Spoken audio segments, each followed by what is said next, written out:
I remember myself being in the shower the night before my father was taking office as a president of Argentina. I was 24 by then, and I thought, wow, this is going to be amazing. In a way, thanking the energy and the universe, but at the same time, I said to myself, this is a perfect moment, but don't be so sure about perfection, because good and bad things might come from this experience. Welcome to Talks of Imperfection. Today I sit down with my friend Aito De la Rua, visiting my hometown Amsterdam. Medical psychedelics are gaining acceptance for treating mental health disorders, and the rapidly growing psychedelic drugs market size is projected to reach $10 billion by 2027. But before hearing about Aito's ventures in the psychedelic world, we learn what it is to be the son of a president and manage Shakira, among other things. My name is Risto Kuulasmaa, and I'm your host at Talks of Imperfection, where we meet nearly perfect people revealing their imperfections. Our intention is to create an encounter where we learn and get inspired about what kind of role imperfection plays in our private and professional lives. So buckle up, welcome on board to the transformative and psychedelic episode of Talks of Imperfection. Welcome to the Talks of Imperfection, Aito De la Rua. Great to have you. Thank you, my dear friend Risto. Thank you for having me. Let's dive in. You have rather unique story. If you could fast forward from childhood to this moment, what are the kind of most interesting phases and events that you would like to share? I think it was an interesting life as any other, no? In a way, like I have the great opportunity to have an interesting family, father and mother, brother and sister. Since I remember my father, he was in politics, working for the peace of the country, and I always remember to saw him like fighting for big dreams. I remember most of my colleagues' fathers were attending the school meetings and school sports days and everything, and my father, he was never there until I realized, okay, he's doing big things. He's outside my city in other provinces of the country, talking to people to try to make the country better. I have also the same name as himself. So in a way, I felt during my childhood that I was in part him, and Fernando de la Rua, that's the same name. And I feel empowered by his vision of working for the people. I have a normal childhood, but with all this idea of witnesses in someone who was in a very different career or job than the others. And it was a very beautiful process to learn, also in the good and in the bad times. So it was an interesting childhood. But the most important thing I have to say is being part of a family with common sense, with beautiful values, and with a lot of freedom. So I have to manage all that in one equation. And that was the interesting journey in my life. And then you graduated, you went to the work life. What were the first projects? So the first project, I studied law, but I never worked as a lawyer, honestly. As soon as I finished the career, I thought, this is not for me. And I started to help my father. At the same time I was in the university, my father was very close to become a president, so I decided to help him. We were creating cultural festivals and doing a lot of things. At that time he was mayor of the city, and I thought, okay, this is a good moment to help with my ideas. And so I became part of the campaign, let's say, no? At that time I was, I think, 22 years old, doing shows, doing festivals, doing a lot of cultural things. And when he became president, I remember I thought, okay, wow, now I need to really think, because when you have a father in that position, you feel like your country is your house in a way, no? If you feel someone doing something bad in the city or anything, you want to protect it. You feel like responsible. So at that time, I thought instead of going outside of the country to do other things and do my own projects, my question was, how can I help in this situation? And so I went back to Spain, where I used to know this Argentine guy, very famous at that time, called Martin Barsavsky, who was the founder of Justel, a telecommunication company. And at that time, he was very rich, let's say. And I was 22 and he was like 42. And I said, Martin, okay, you are a good friend, you're a millionaire, and you're Argentine, although you're living in Spain. But you have to help me because I'm young, I'm the son of a president, and I have access to some good ideas if we both brainstorm well. And he says, okay, let me think. Why don't we do something on education? And I say, I love it. And we just started a beautiful brainstorming for more than a month. And we became with this idea that is called educar. That means education in edu.r, no, instead of .com. And the idea was to connect all the public schools. This was the year 2000. So imagine at that time, internet was just starting, at least in Argentina. So the idea was to connect all the schools into the public network of internet, create the content, and to do also capacitations for the teachers and students. But the funny story is, like, we started the project, we went to see the president and said, perfect, let's do it. I love it. Thank you, guys. And then it's all so complicated with the public offices and the state, because then the money is never ready, and of course public funds, so we have to be very careful. So Martin, that is the type of a character like Elon Musk in a way. One day I remember I was in Buenos Aires, he was in Madrid, and he called me, Aito, this is going to be very slow, because I never worked with the government, but I can see things are going very, very slow. So I will donate the money we need to start this venture. And I will donate 1 peso, that was $1 at that time, for each public student of the country. That was $11 million pesos. And I remember being on the phone like, okay, this guy know what he wants to do in life. And he donated $11 million. And then the project started very professional, very carefully. It was a mixed company between completely non-profit, not completely for the government. And it's beautiful because the company is still there after 25 years already passed from that moment. Educar is still the content educational platform from the government in Argentina regarding education. So that was my first, let's say, at that time, on my 20s, beginning of the 20s, involved in that family, trying to do something for the country. That was my first. And then I decided to leave the country, because I thought it was too much, that I needed a rest, let's say, of being the son of this amazing person. Let's stay there. What was the imperfection of being son of a president? I only think that everything that that happens is perfect in a way, no? Because, I mean, although imperfections are perfect, that's also something that I like. But the little imperfection there was that it was difficult for me to step out of being the son of this important person, also having the same name. So also his story was part of my story, too big of a fusion, no? It was different, at least in Argentina, it was different to me to get separated to the story of his life, because I was the son of the president, and I was the son of someone who had resigned in difficult moments.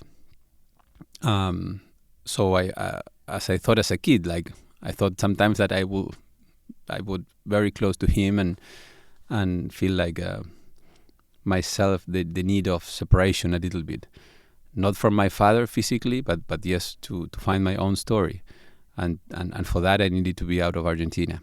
So the imperfection was perfect in order to leave the country to find myself, and then another journey started in my life. So then you took your own way, and that's quite a story again. Can you share what happened? Yeah, then a new journey started, trying to figure it out my own way, as you said. And I remember I went back to Spain. Um, it was such a freedom sensation to be in a country where nobody knows me, and nobody knew at the time that I was in that situation in Argentina. And that freedom gave me a lot of light in terms of what's next, and I was completely free of choosing new paths. I remember I went to journey into different places without taking care of what's next, and that was a very beautiful sensation. At that time, my brother Antonio, who was living in the state, he was partnering with Shakira, the famous singer, an artist, and I was living in Spain. They came to visit me, and we have a beautiful conversation. I was always fan of music in general and production. Remember, I told you I've been working in production things in the past, and at that time she was ready to start touring. She was in a very important tour, and in a way, I asked her, it's incredible how famous you are around the world, and how beautiful is your music, but for some reason in Spain you don't have much attention yet. Why don't you let me help you here in order to make your career bigger in this country? Because I feel people will love you here. At that time she was big in the States and Latin America, but not yet in Spain, or not that much. And she says, of course, yes, help me. And it was so interesting because in less than a year, her public in Spain, or her also endorsements and ideas and sponsors and touring platform, was bigger than the rest of Latin America. And I had to say that I've always been very lucky to work with her, because I was a very good manager, because I became her manager. But she's an amazing still artist, super talent. So in a way, it was easy to sell her story to the world, and to co-produce her touring and work in the music with her. It was an amazing story. I admire her very much. What makes her so perfect? Her imperfection, I'll say. Yeah. Yes, because as an artist, she seems to be perfect, but as a person, as all of us, is that imperfection is what makes the magic, I think, in every human being, not only Shakira. But she's a very talented poet. She writes amazing music. She's a very good dancer. She loves to be an influential character. The imperfection is that she's not perfect, as everybody from the public might see, no? And that's the interesting part, what happens backstage.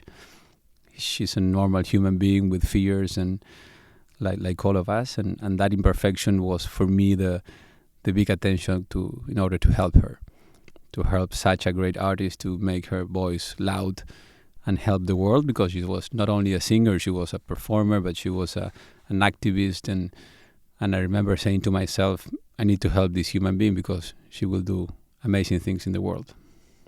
And what did you learn from Shakira and the times you worked with her? I learned to be professional in everything I want to do in my life. She's such a pro person in every aspect of her career. It's amazing when you see rehearsals. She's in charge of the light, of the sound, of the wardrobe, of the music. The lyrics. She's like 360. And I thought to myself, what a good example to follow your path, to know where you're good at, and to really give water to your gift, and to make it big enough. She was never improvising. She was never taking things for granted. And I learned from her the passion of knowing that you are exactly doing what you can do best. And how that story ended and what unfolded after that? Well, I remember exactly how it ended because I was then living in New York, being the manager of Shakira. At that time, she was doing such amazing things in the world, from education to Waka Waka, the World Cups, and many tours around the world. It was like more than 7 years at that time as in that position. And I remember I had that morning I was in New York meeting the president of Sony Music. It was an important meeting. But then something happened. I remember I was in the elevator looking at myself in the mirror, and I didn't recognize me. Like, who are you, Aito? You've been talking about these beautiful things, but that's not you anymore. That's not your path. This is not your path. You are representing someone, but this is not your life. And in that elevator, it was less than 6 seconds. It's like I saw all my life again, no? Because I saw like my father, his life, him as a president, me in a way helping him, representing him, not as a manager, but and then Shakira, such another big public figure, also doing the same, like helping others to make their dreams come true. But that day I saw to myself, I did eye contact in that mirror, and I asked myself, what about your dream? What about your goal? What about your path? What about your gift? And before being down back on earth from the elevator, I decided to quit in a way, but with a lot of calm and with a lot of when you have this sensation that the answer is already there in your body. And I felt that, and a new chapter started as well. Such a perfect moment, a perfect event, and something changed.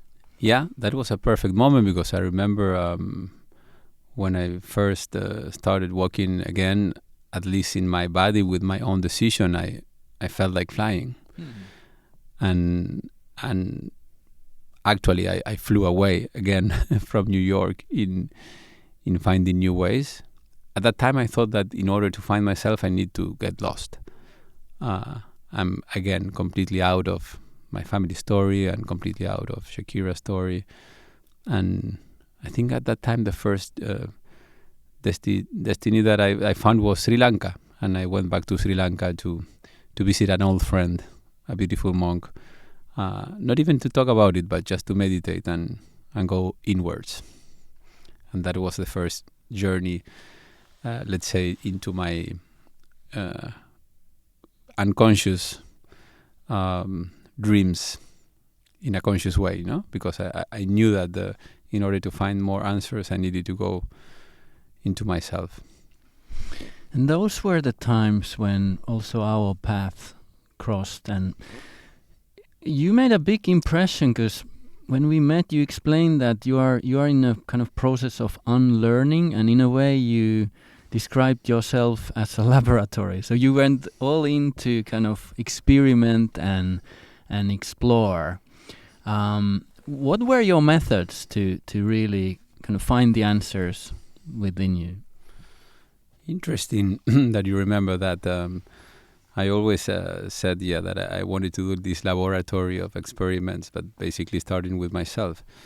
I was impressed when I started to do these journeys into myself, how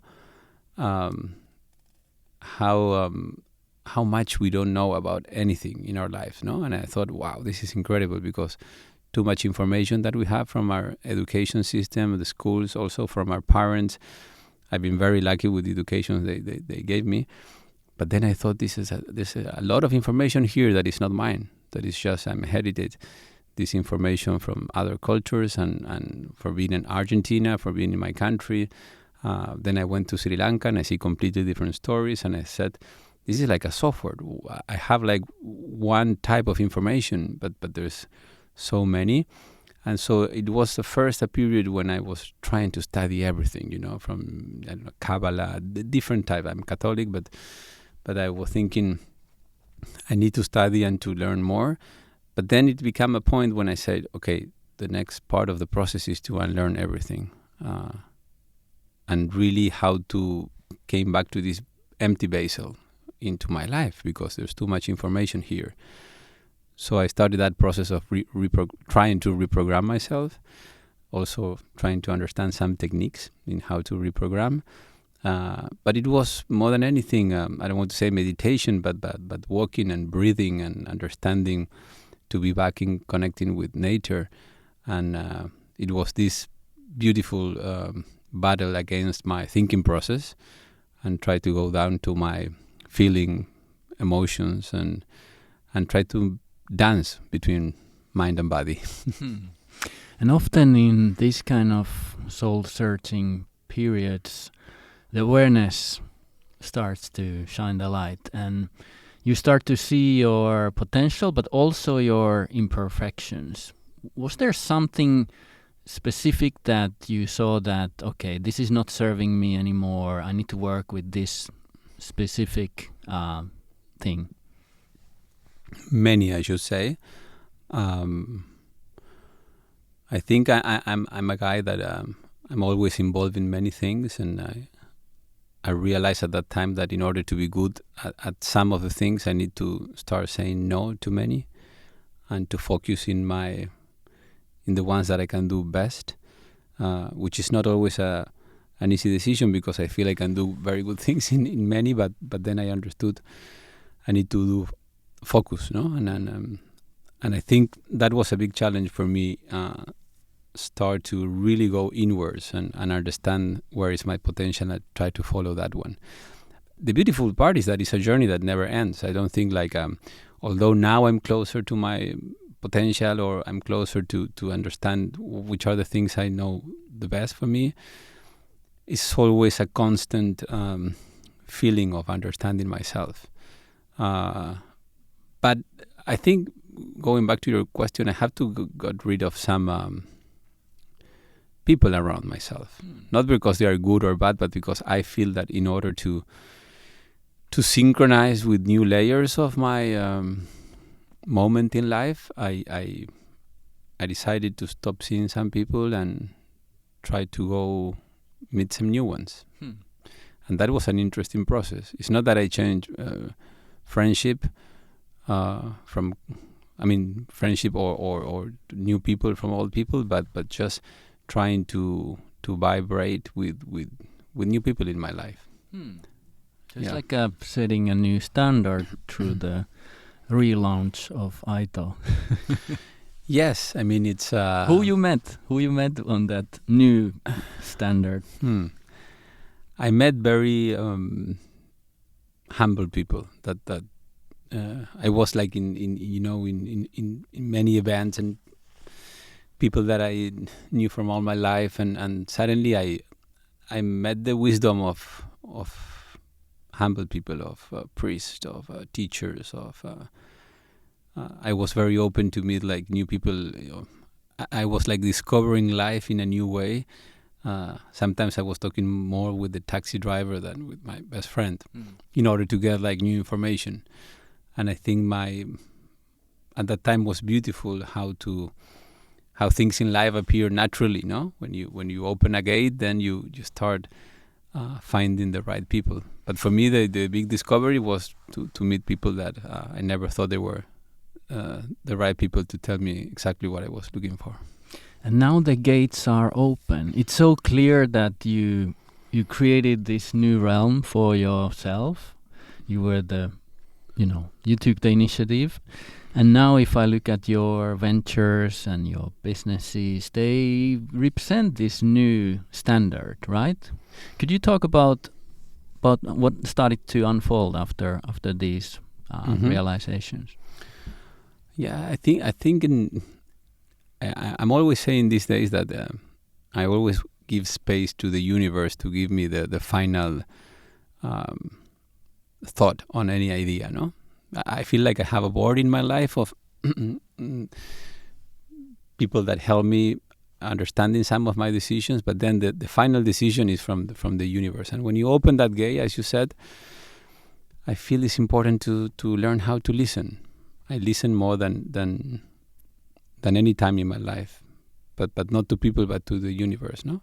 of course, to people as well. But I'm always trying to synchronize with the wisdom of the silence, with the wisdom of the energy of that sensation that you can have in your body, that is a yes or is a no, and suddenly things start aligning magically. Of course, with my focus, of course, with my energy, but then at least something clear becomes to my mind that is exactly, I start knowing exactly what not to do, and to focus my life in the things that I know I can do best, and it has to have a meaning, no? I think when that gate opens, finally, you start feeling like, okay, if this is the last day of my life, what can I do for doing it better? And that sounds like Nomade. Can you walk us through what is that? Yeah, well, Nomade is a beautiful journey that started with friends and families, with my brother Antonio and Sebastian, the first creator of the place in Tulum. Is a beautiful. It started as a hotel.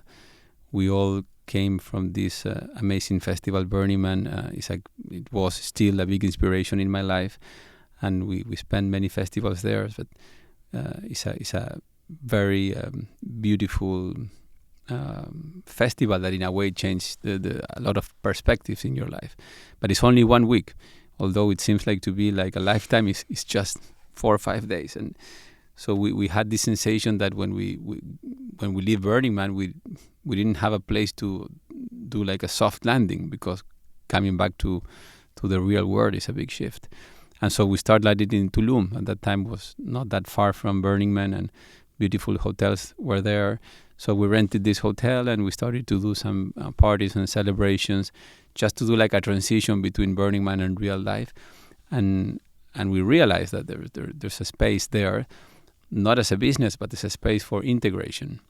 And in a way, you don't need to go to Burning Man for the need of integration, because life sometimes is so struggling in real life, that we became this hotel like a nest for integration life in general. And it's a new category. We started like 6-7 years ago, but we call it Transformational Hotel, with this idea to come, rest, explore, investigate, dance, move yourself. We believe healing is a joyful healing, but then we became more and more professionals, let's say, in try to share the experience with our guests in how are different ways to journey within in a beautiful space like Tulum. And we open up for tantra classes and biohacking and many things that in combination with resting and good sleep is a great gateway to start the journey inside. Beautiful.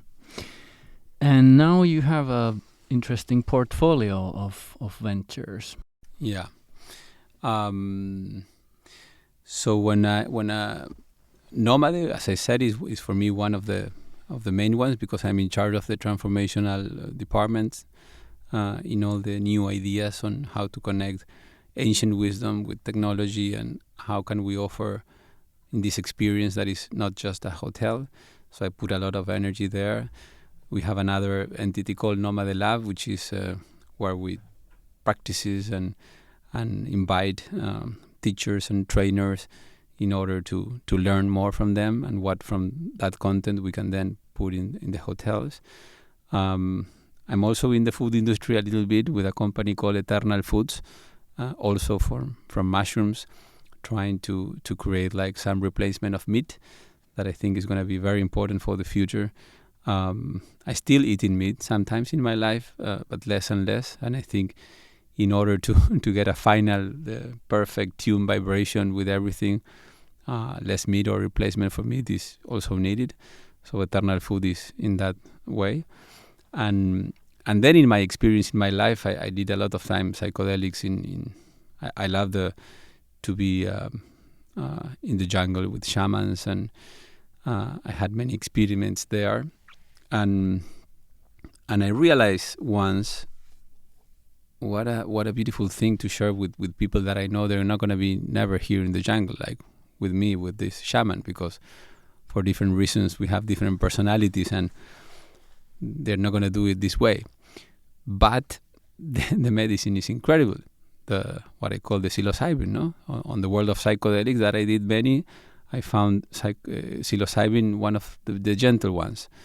And I thought about this idea of how can we offer a journey or a good experience in the city, in a very safe container place, to people like my mother, that she's not going to come never to the jungle with me, with this shaman that I love, but she will be afraid.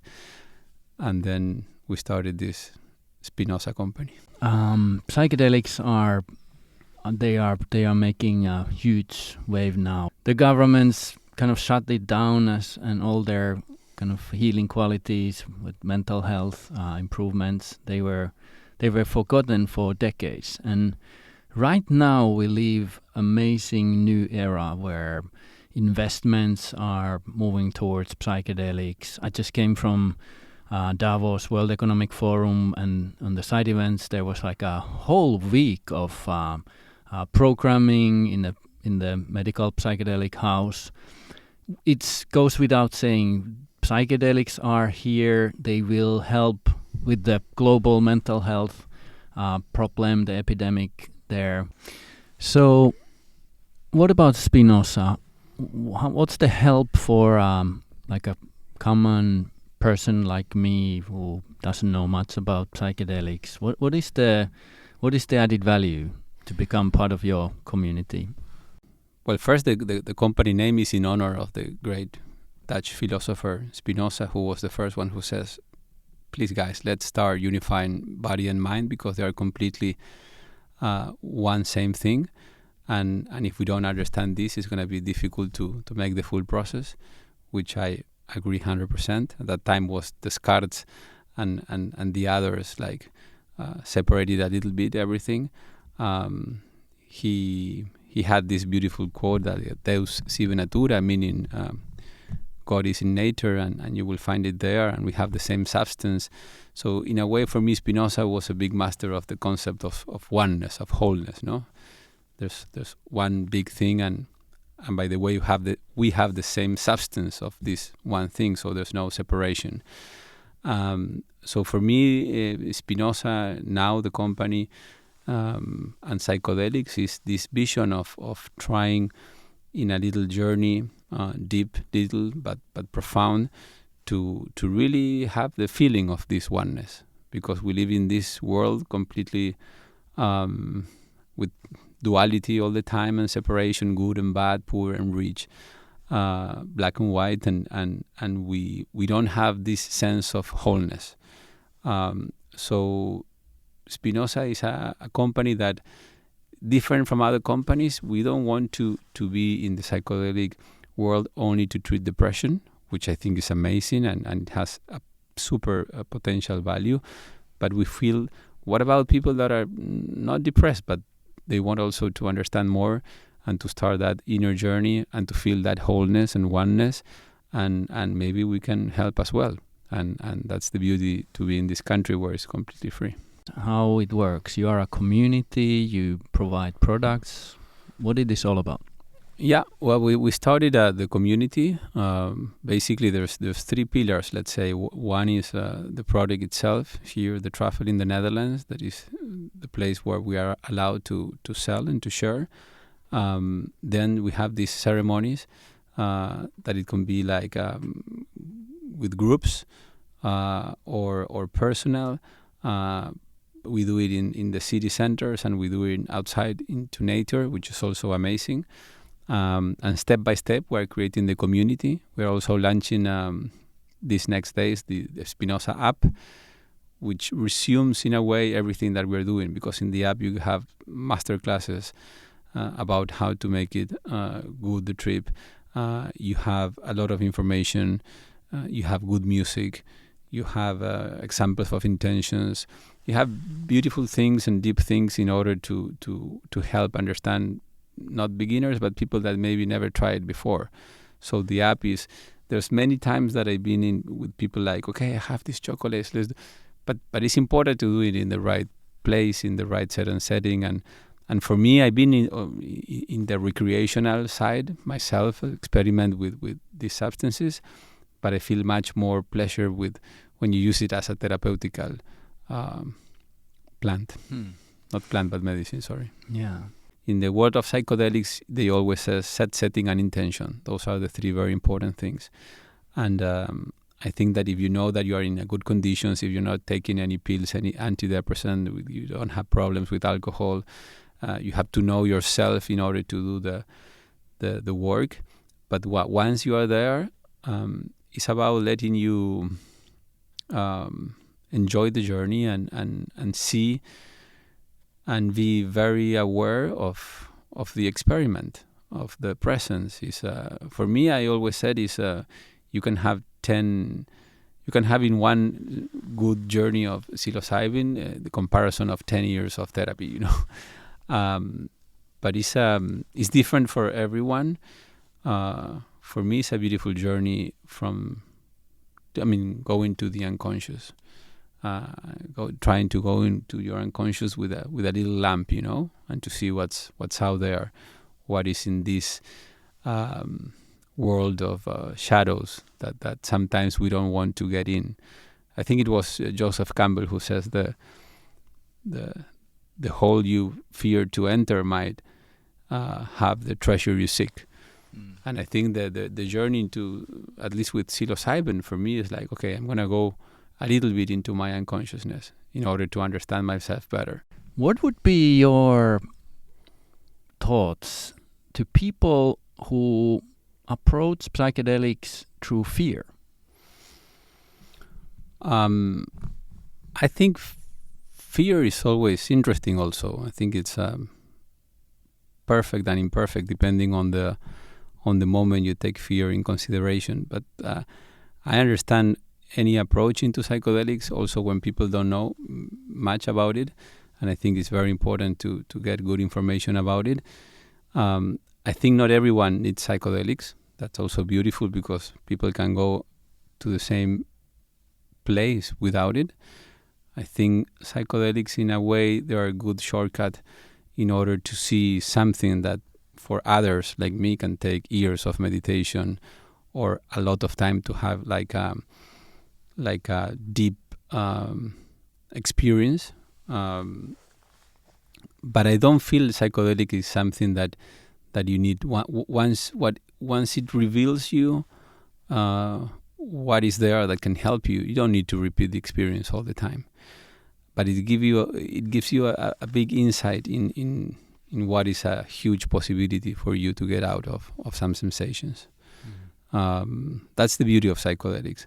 Sometimes there's a little bit confusion that people like, okay, but so I need to repeat the experience many times, and sometimes I feel like maybe one good journey would be enough for a lot of people in order to see what's your potential, and then you can go that way completely out of the psychedelic experience, but in your own journey.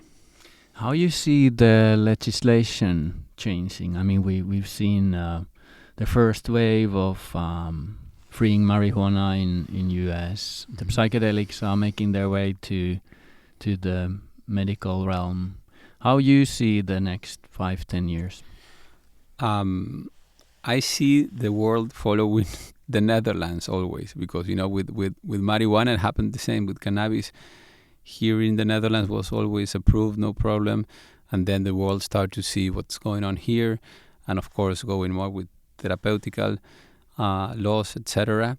And now I have the same feeling, because in the Netherlands the truffle is not the full thing, but the truffle is already allowed because they know it could be recreational or therapeutical in a good way. So I always say to my partner that let's follow the Netherlands. They know, I mean, they're always one step one step ahead, and then the world will follow them. And it's happening right now because Oregon, Canada, there's other states. So I see this movement unstoppable in a way. Also because the amount of research from Hopkins University and many others, this was very much developed in the 60s. There was a problem there that the government of Nixon at that time stopped all the investigation, but now, thanks God, there's this comeback. But there's not something new. It's not something that the world or the government is just the last 2-3 years saying, okay, we are going back to a lot of data and information that this is very good for some depression states or people that want to get better. Can psychedelics take us from imperfection to perfection? I think they can take us everywhere, from imperfection to perfection and from perfection to imperfection, the other way around. Because the beauty is that you understand that there's both part of the same coin for me, perfection and imperfection. Love and sadness, fear and joyful, it's all part of the same thing. But if we change our perception in how to think about perfection or imperfection, I think that's the beauty of a new perspective. And as I said before, I think that there's a lot of people that they know they don't need psychedelics, and there's some that it might be like helpful just to do it at least sometimes in order to. It's like a booster of consciousness, and then you see something that you can say, okay, it's true. There's no duality. In reality, we are connected with everything. We are one with the tree. We're one with the universe. There's no separation either with my enemies. We are the same. There's no genders. And when you see it, you believe it because you experiment 100%. And then you go back to life, then duality arises again, but you know that you saw it and you know that it's true. And then you can come back there by meditating or by only awareness or any different. That's the beauty for me about psychedelics. You don't need to repeat the experience many times. What is your personal definition for perfection? Perfection. You know, it's interesting because I was never trying to, in general, to follow perfection as a focus in my life. So perfection for me is like this. It's like not like an objective, but something that I might use unconsciously, I should say, in order to try to do my best. But my goal, I think, is try to do my best. Then, if it is perfect or not, sometimes I'm not that sure. But perfection is like it's like a flag for me that is there up in the mountains, and that I don't know if I will catch it. It's not my objective, but it's good for me to see that is windy in the top of the mountain, and at least I follow that direction without trying to be perfect all the time, but to fly in that direction. What does success mean to you? Success for me means get on a way of a much simple life. Success for me means trying to get rid of the idea of success that I learned when I was a kid. Get it outside of this idea of material gains or that I need to be a superpower businessman. Success for me is my way of understanding life, and year by year is interesting because it's more into the light aspect of business. No, in general, it's like for me, success is being down to earth, barefoot, in a small house with friends, and more and more out of the crazy world. And what can we learn from imperfection? I think imperfection, in a way, is much more a good teacher than perfection, because imperfection can help you understand which is that you need to perform better. I love is for me the great teacher of. I don't know if I will. course, sometimes I have this idea, well, this was a perfect day, or I just did a perfect speech, or but imperfection for me is more like the type of teacher that I'm looking for in general, who gives me this idea of, Aito, you need to still working on yourself. So I love imperfections in my life. And what would be your advice to people who have problem with the whole psychedelic movement, who feel that it's it's out of control, it's against laws, the whole society is teaching another storyline? What would be your advice to people who kind of try to align themselves with this new wave of psychedelic medical psychedelic movement? I think, as I said before, there's many things for different people. No, some people goes with meditation, some people go with hiking, some people go with psychedelics, some people go with different things. Psychedelic is one more. It's not the panacea. It's not the way. I'm not even saying, okay, this is the way if you are depressed, or this is the way if you need to have an amazing experience. It's just another way, and it's a good one, and basically the science is saying it's a good one. Because the psilocybin, and it's amazing, the world of the mushroom, no, is the third kingdom on earth, no, and it's so powerful how they work below the trees, connecting the trees, and do like amazing general things for nature. I think life in the earth will be impossible without them, and in a way I feel they do the same in our minds. They are connectors of neurons and ways in our mind that are not yet connected for different reasons. Sometimes for an injury, sometimes for a depression, sometimes because we forgot. I always like to say that in a way, psilocybin or psychedelics helps you to remember what we already forgot, but we have always inside. So it's not the answer to many things. We are not the type of company who says, okay, this is the answer. It's just one more way.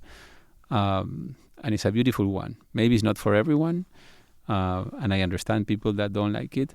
Again, we are not endorsement this as the way for healing. I mean, normally we do many things, but not psychedelics. But this is another beautiful way, beautiful to experiment and to see what has to give to any different person. Beautiful. And after all this, the journey, the transformation, the new businesses, if you look at yourself 5 years from here, what would be the perfect place for you? I think I want to be in a little town in the mountains from an old village, very, with these stones type of house, in this with old memories. And it's so interesting for me how things are changing in my life, and that's a good question, how I envision myself. And I see myself barefoot, eating bread with olive and tomatoes in a very old house with very good connection to keep writing, but maybe without of any of the material things that are around me, like. And who are with you there? My partner, some few friends, and people I would love to work with that I don't know. As I said, I love to get to know people that I don't know, and I would love to this journey, not also into psychedelics, but into healing and transformation. I think I will love my little community and people who are coming to this old town village in order to get an experience with nature, with telepathy, with coming back to nature. I would love to be a host in this little village up in the mountains to see if there is something there I can share with others. Telepathy. That's something you've been diving recently. Could you share a bit about that? Yeah. So I did this course with an amazing German doctor. She's doing these telepathy classes and courses, which is so interesting because basically it's trying to connect with the spirit of animal, plants, trees. There's a way to communicate with all of them. In a way, is what we said before about Spinoza and the connection with everything. There's so much information out there that we don't know how to communicate with that information. Of course, sometimes you have the feeling that you can talk to your dog, or you know what's happening to the dog or your cat, sometimes with a horse. But so telepathy is a little bit of instructions in how to make that open gate, how to open your communication through these channels. With it was amazing because I was meditating with a very old 800-old tree, an olive tree, and I sat down there, but for the first time I was able to ask questions to the trees and try to understand and receive their information back. And it happens. I mean, everything is talking into nature, and so telepathy is a very beautiful way of interacting with them. What the tree told you? The tree told me something very beautiful because he's like 800 years approx, and he told me, Aito, can you see you're putting sometimes too much thinking process, thinking that because you're getting older you have to rush because this will be the best years of your life now, 3, 4, 5, but then after 50 you're going to be older and you need to hurry up. But look at myself, I'm 800 years. Each time is better for me. So getting older is getting wiser. Take out your thinking process of the equation, enjoy life, and remember always that old people they are the masters and you are in the way to be your master. So don't get hurried, just walk and enjoy the ride. Wow, what a perfect moment. That was a perfect moment, completely. Yes. Great. Thank you so much for being guest and friend and brother. I really appreciate this talk. Thank you. Thank you, Risto, very much. Thank you for your invitation, and hope to see you soon and keep talking about life in our path. Yes. Thank you. Thank you. Thank you for listening to the Talks of Imperfection. The podcast is enabled by Edita Prima, the kindest Nordic tech company that orchestrates automated customer journeys to perfection by turning data friendly. That's all, folks. It was good to have you on board. Please subscribe to the podcast, follow us on Instagram, and hold tight until the next episode.